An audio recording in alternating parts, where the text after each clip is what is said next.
Du lundi au vendredi. Move 13 Actu. Move Jusqu'à 13h30. Les gossip hop de Move 13 Actu, les infos hip-hop du jour asservies avec une petite sauce béarnaise pour accompagner l'entrecôte frites de Maître Gims et son plat préféré.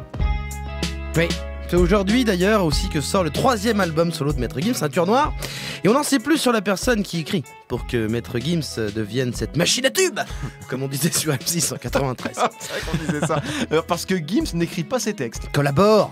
Ouais. Et puis je parle surtout de la musique, Nassar. Ne lance pas de polémique inutile. Non mais je demande. Hein, on sait que Gims bosse beaucoup avec Danny Sainté, jury de la Nouvelle Star, qui a composé par exemple Sapé comme jamais. Ouais. Maintenant il est blindé comme jamais. Et aussi un mec qu'on connaissait pas du tout, Renaud Rebillot. Alors c'est qui ça, Renaud Rebillot? Eh ben, c'est un pote de lycée de Wisla, un ancien producteur de la section d'assaut. Ouais. Alors quand il avait 23 ans, c'était vers 2008 à peu près. Ouais. Il foutait pas grand chose à part mater la télé en calbu toute la journée. Hein Greg? Tu connais ça? Comme quoi, Tu connais bien, hein. j'ai un avenir. Ça fait la chose. Jusqu'à ce que son pote Wisla lui propose sur MSN. Ouais. Hein Greg, pardon. Lui propose de passer en studio avec la section pour tenter des trucs, et quand il a rencontré Gims, paf, révélation. Alors mais il était compositeur de musique à la base, ce Renaud Rebillot? Non, il avait une formation d'ingénieur du son, mais il aimait pas ça. Ok. En revanche, il faisait de la musique, il jouait des instruments depuis qu'il était petit, mais il écoutait pas de rap. D'ailleurs, quand il a rencontré la section, il le dit, il en avait jamais écouté du rap. Alors, Ouais. je pense que c'est un peu pour le storytelling, parce que ça veut dire, s'il a jamais écouté de rap, ça veut dire qu'il est jamais allé à une fête de sa vie. Oui, voilà. Il n'a jamais allumé la radio. Non. Calme-toi, Renaud. Mais bon, ça a marché pour la section, puisqu'il aura composé ça. Ah ouais.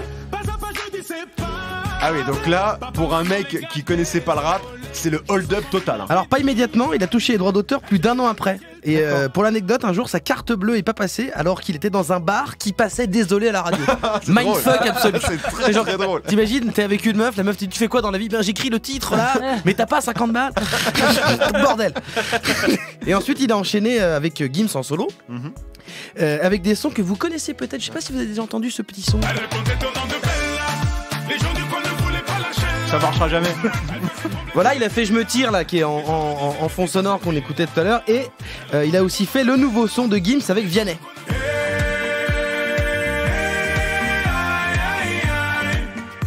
Alors Renaud a fait la musique, parce que s'il a touché les droits pour écrire aïe aïe aïe, ça serait un peu scandaleux quand même.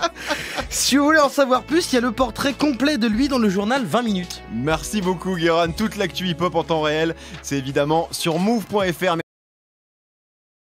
Tu es connecté sur Move.